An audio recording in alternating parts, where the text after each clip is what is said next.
Et bonjour à tous. Alors aujourd'hui je voulais faire une petite vidéo. Donc comme je vous avais parlé sur la dernière vidéo, donc sur les paiements sur internet, je vous avais fait une petite parenthèse sur les antivirus. Je voulais y revenir un petit peu aujourd'hui. Je vous avais déjà présenté dans une vidéo tuto l'installation d'Avast, mais je vous ai jamais vraiment parlé un petit peu de comment choisir son antivirus. Comme je vous ai dit la dernière fois, j'ai une très grosse préférence pour Note 32.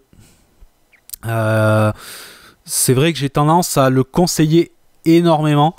Je dis pas que c'est le meilleur antivirus, mais pour moi c'est celui où j'ai jamais eu aucun souci. Donc moi je pars toujours du principe où quand j'ai pas de souci avec telle ou telle chose, que ce soit un appareil, un objet ou autre, ou avec une marque, je vais pas voir ailleurs. Parce que, voilà, c'est une question de confiance. Après, les antivirus, j'en ai testé pas mal. Sur mes PC, j'ai eu du Avira. Jamais été très convaincu. J'ai eu du Microsoft Security. Donc celui de l'EMSE, Microsoft Security Essential, de chez, qui est gratuit. Ma foi, celui-là, c'est à la rigueur celui, on va dire, qui m'a posé le moins de soucis parce que assez léger. Les mises à jour sont quand même plutôt bien gérées et il a un gros avantage, c'est qu'on peut exclure assez facilement des fichiers. On va dire, des faux positifs. Je vais pas épiloguer plus là-dessus. Vous pensez, je vous parle de tous les fichiers. Par exemple, quand on va télécharger un logiciel sur Internet, que l'on ne veut pas qu'il soit effacé. On se comprend là-dessus. Je veux pas trop rentrer dans ce sujet parce que je suis pas là pour inciter le téléchargement illégal. Mais il avait cet avantage-là. Après, Avast est plutôt pas mal.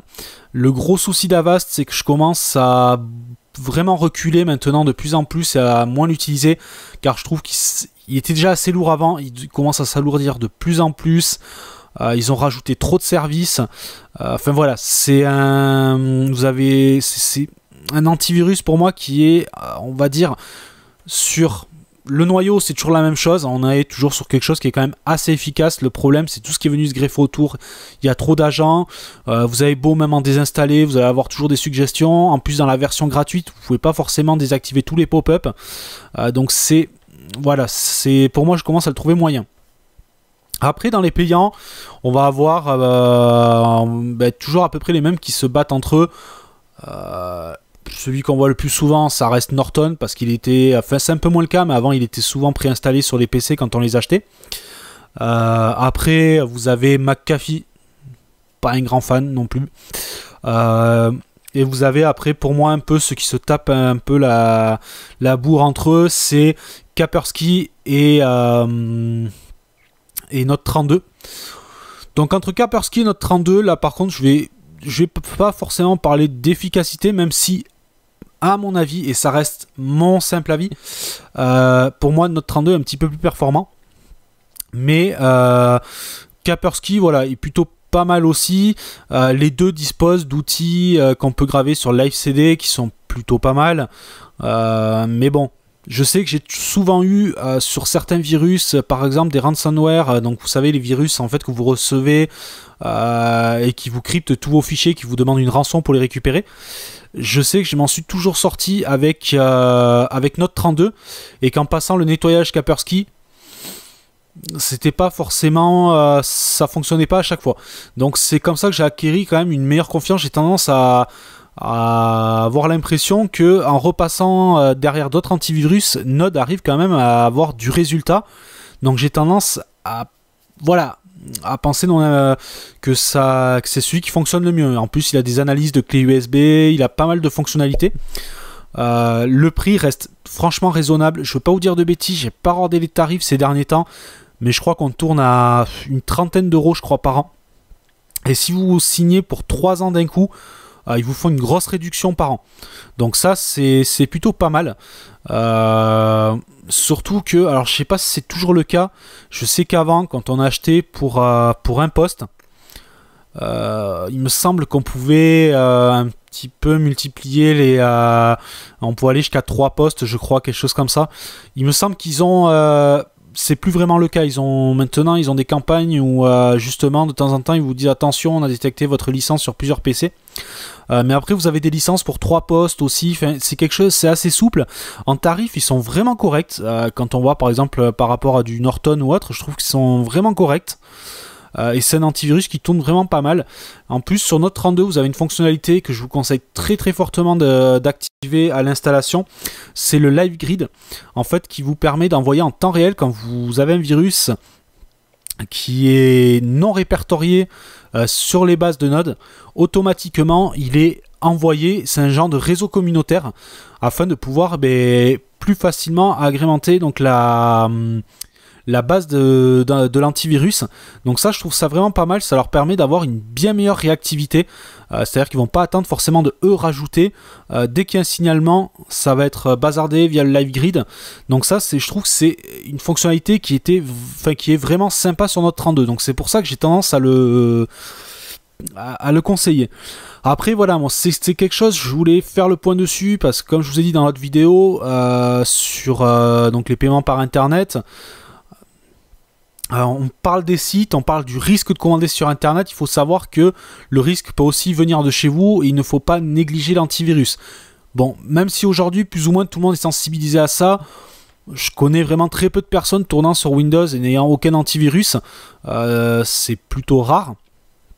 Mais essayez d'avoir un bon antivirus et surtout ne le laissez pas dans un coin, votre antivirus. Pensez de temps en temps à aller voir où il en est, à aller voir s'il a besoin de mise à jour, s'il ne les fait pas automatiquement par exemple, à aller voir votre zone de quarantaine. Vous allez voir que souvent vous ne faites pas attention, vous avez l'impression que votre antivirus ne fait rien. Et finalement quand vous allez dans votre zone de quarantaine, tout simplement vous vous rendez compte qu'il y a pas mal de fichiers qui y sont.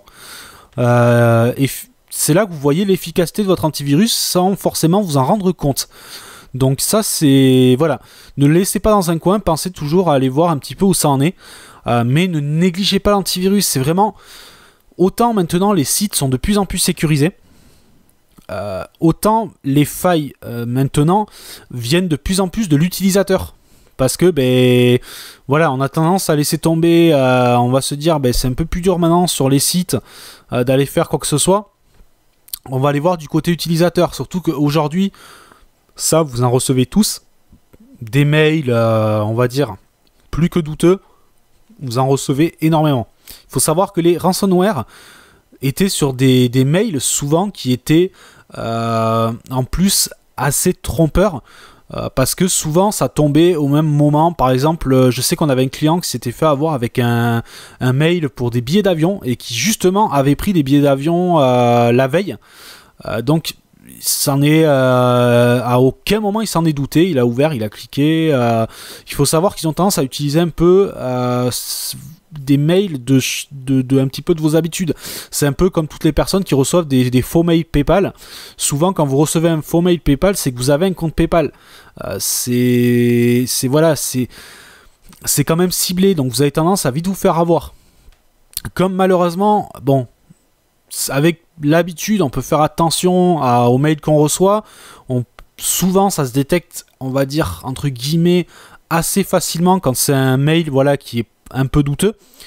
Mais ayez un bon antivirus justement pour contrer les fois où vous allez passer au travers. Donc c'est quand même assez important. Là où vous avez des sources aussi de logiciels malveillants, c'est maintenant il y a sur énormément de sites de téléchargement de logiciels où on vous inclut de la pub, des logiciels que vous allez avoir beaucoup de mal à vous débarrasser, qui vont laisser des services par-ci par-là dans votre PC. Voilà, c'est là où ça va être important. Après, couplez ça, comme je vous avais déjà mis dans des vidéos, avec des logiciels comme Malwarebytes par exemple, qui est très bien. Vous avez DW Cleaner que je vous avais déjà présenté, qui est excellent aussi pour faire le nettoyage autour de l'antivirus. Après, vous avez pas mal de logiciels qui sont basés là-dessus. Bon, après, on rentre un petit peu plus dans le spécialisé là. Parce qu'on va avoir le virus, le malware, on va avoir différents types, l'adware, plein de types de logiciels malveillants différents. Aujourd'hui, à ma connaissance, il n'existe pas, je dis bien à ma connaissance, je crois qu'il n'existe pas de logiciel complet qui traite vraiment l'intégralité en un seul logiciel et en une seule base, c'est-à-dire de tout ce qui est malware, adware, enfin virus, tout ça. On est plus ou moins obligé de passer par différentes solutions. Donc voilà, je souhaitais faire donc ce petit point sur les antivirus. Comme d'habitude, je le répète à chaque fois, mais n'hésitez pas à mettre vos commentaires ou à poser vos questions. Je voulais aussi en profiter pour vous remercier parce que on approche des 100 abonnés. Même si la chaîne a déjà 1 an, certains vont dire que c'est très peu, mais je sais que je suis dans un domaine de chaîne qui ramène beaucoup moins de monde que le gaming ou autre, parce que c'est beaucoup plus spécialisé. Et je suis content qu'il y ait pas mal de personnes qui soutiennent. Je lis à peu près tous vos commentaires, j'essaie de répondre à chaque fois, et franchement c'est quand même assez positif à chaque fois. Donc je vous remercie, je tenais à faire vraiment ce point là. Je verrai dès que ça dépasse 100 abonnés, je referai peut-être une petite vidéo rapide pour vous remercier un petit peu. Et sur ce, je vous dis à une prochaine vidéo. Allez, ciao ciao.